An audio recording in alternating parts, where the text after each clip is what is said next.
Kisah Nuaiman yang memberikan hadiah untuk Rasulullah. Nuaiman banyak melakukan hal-hal konyol dan jahil sehingga membuat Rasulullah dan para sahabat lainnya terpikal-pikal. Tidak kuat menahan tawa. Target keusilannya bukan hanya para sahabat, tetapi bahkan juga Rasulullah SAW. Suatu ketika ia melihat penjual madu yang kepanasan dan kelihatan letih setelah berkeliling menjajakan madunya. Nuaiman menjumpai penjual madu itu. Ia mengajaknya dan menyuruh mengantarkan madunya itu menuju rumah Rasulullah SAW. "Nanti kamu minta duitnya ya," ujar Nuaiman kepada penjual madu. Penjual madu gembira karena barang dagangannya laku. Ia akhirnya menuruti apa yang diucapkan Nuaiman.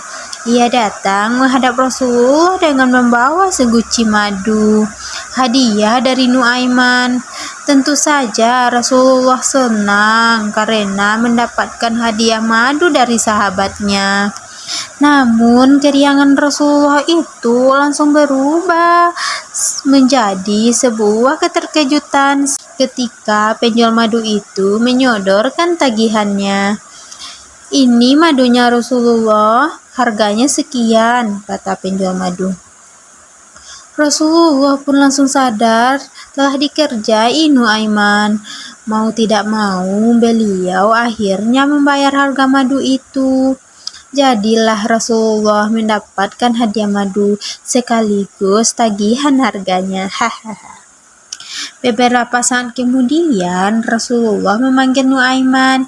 Ia bertanya kepada sahabatnya itu, "Mengapa engkau melakukan itu?" "Saya ingin berbuat baik kepada Anda ya Rasulullah, tetapi saya tidak punya apa-apa," jawab Nuaiman. Kemudian Rasulullah pun tersenyum.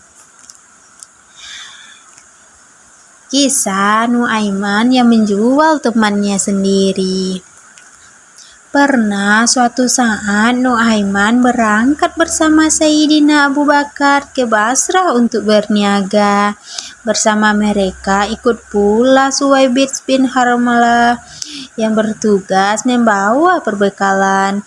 Nuaiman meminta kepada Suwaibid agar diberi makanan, tetapi ditolaknya karena bos mereka sedang tidak di tempat. "Tunggulah sampai Abu Bakar datang," katanya. Nuaiman pun jengkel, lalu mengeluarkan sebuah ancaman. "Tunggulah pembalasanku." Nuaiman langsung menemui beberapa orang, menawarkan budaknya dengan harga sangat murah.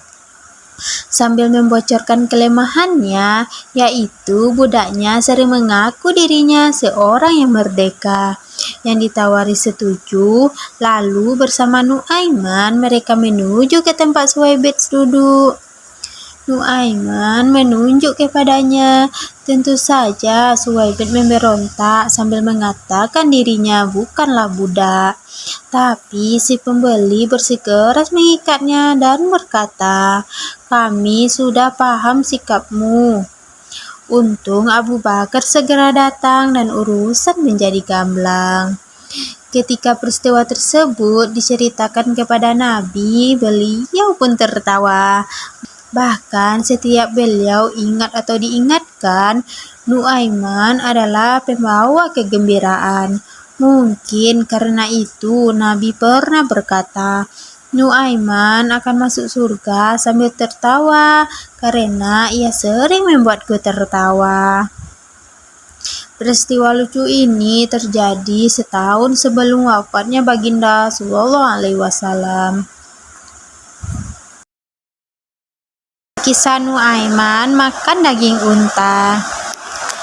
Suatu ketika para sahabat berkata kepada Nuaiman bahwa sudah lama tidak makan daging unta. Mereka lantas memiliki ide untuk menyembelih unta Rasulullah. Mereka lantas memiliki ide untuk menyembelih unta seseorang yang tengah bertamu kepada Rasulullah. Nuaiman langsung saja menyambut ide itu. Unta tamu Rasulullah tersebut akhirnya jadi disembelih oleh Nuaiman. Sudah barang tentu, begitu tamu itu mengetahui untanya disembelih, langsung mengadu kepada Rasulullah. Setelah ditanya, para sahabat yang memiliki ide makan daging unta tersebut menjawab bahwa yang melakukan itu adalah Nuaiman. Salah seorang dari mereka lalu menunjukkan kepada Rasulullah dan tamunya tempat persembunyian Nuaiman. Saat ditanya Rasulullah mengapa melakukan itu, jawaban Nuaiman malah membuat Rasulullah tersenyum. Tanyakan saja kepada orang yang menunjukkan kepadamu tempat persembunyianku, jawab Nuaiman. Rasulullah lalu memberikan ganti rugi kepada pemilik unta tersebut dengan jumlah yang lebih dari cukup. Nuaiman. Kisah Abu Nawas ternyata perenang yang tangguh, membuat Baginda berdecak kagum. Al-Kisah, pada suatu yang cerah, Raja Harun al-Rasyid memanggil Abu Nawas. Hari ini saya punya misi lain untukmu, Abu Nawas, pinta Raja dengan wajah serius. Apa yang harus saya kerjakan, Yang Mulia? Tanya Abu Nawas dengan penuh tanda tanya. Kau tahu bahwa kita punya teluk yang bagus serta luas, bukan? Tanya Raja kemudian. Menyedihkan sekali, tak seorang pun pernah menyeberang teluk. Saya bertanya-tanya, apakah mungkin seorang manusia berenang ke seberang teluk? Lanjut Baginda Raja. Abu Nawas makin khusyuk mendengar titah selanjutnya. Ketika Baginda berujar, Abu, saya butuh kau menjawab ketidakingintahuanku. Saya mau kau mengambil misi ini sebagai tugas terhormat. Titah Raja akhirnya. Tuan, saya bukan seorang perenang yang baik, kilah Abu Nawas dengan wajah pucat. Saya tahu, ucap Baginda mendesak, tapi setiap orang mengetahui kalau kau adalah pria terpintar di negeri ini. Kau harus dapat mengerjakan tugas ini, kata Raja dengan nada memaksa. Abu Nawas tak bisa berkutik. Ia tergagap, kemudian dengan sangat terpaksa dia berujar, ya, saya akan mengerjakannya, Yang Mulia. Pertemuan selesai, Abu Nawas menggerutu begitu meninggalkan istana. Kepalanya tiba-tiba menjadi berat, susah diajak berpikir, asam lambungnya juga naik, tanda stres sedang hinggap.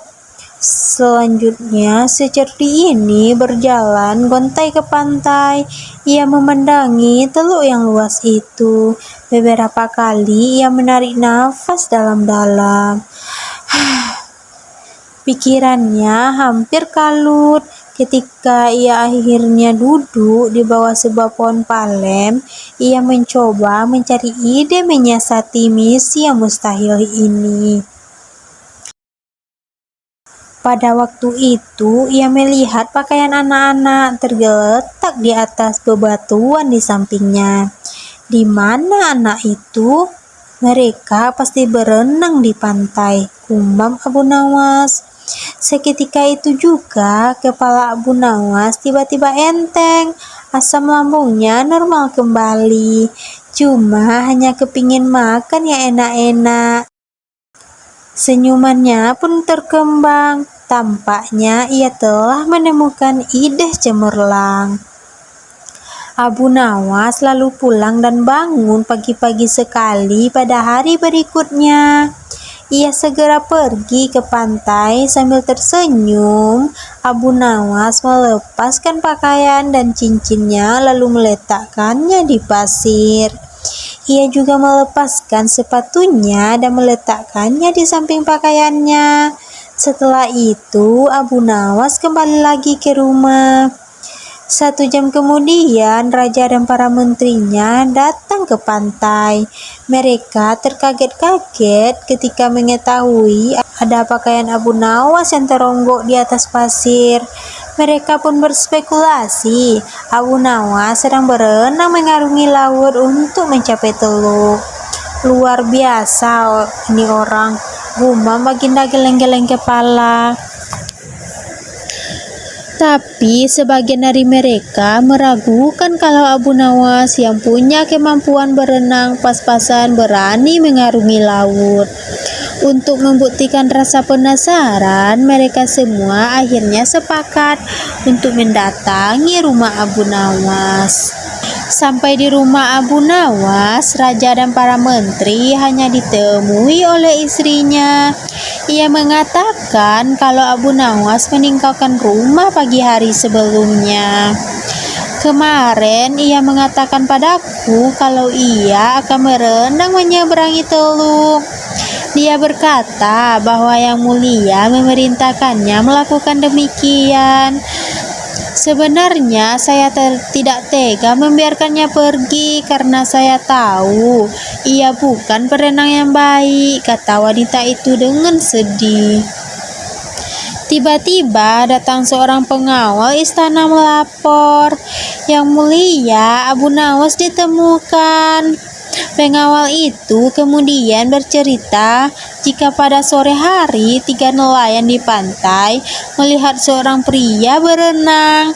Ketika mereka mendekatinya, mereka tahu bahwa yang berenang adalah Abu Nawas. Karena terlihat sangat lelah, maka mereka membantu Abu Nawas mencapai pantai. Tapi tak lama setelah itu, Abu Nawas malah pingsan. Tak lama setelah itu, raja dan beberapa pengawal pergi ke pantai. Raja lalu duduk di samping Abu Nawas. Abu, Abu, panggil raja sambil menggoyang-goyangkan tubuh Abu Nawas. Pelan sekali Abu Nawas membuka matanya. Legalah hati Raja Harun al-Rasyid. Ia memegang tubuh Abu Nawas dengan erat.